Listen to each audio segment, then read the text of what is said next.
Σκεφτείτε έναν υπολογιστή.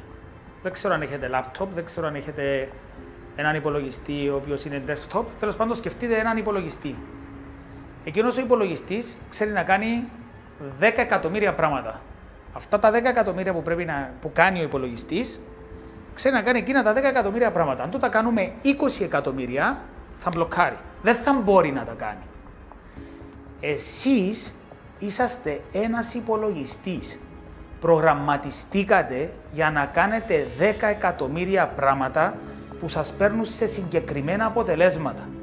Εάν θέλουμε άλλα αποτελέσματα, πρέπει να δουλέψουμε καλά τον υπολογιστή. Εμείς αυτό που θα κάνουμε είναι να σας βοηθήσουμε ουσιαστικά να δουλέψετε με το hard disk το δικό σας.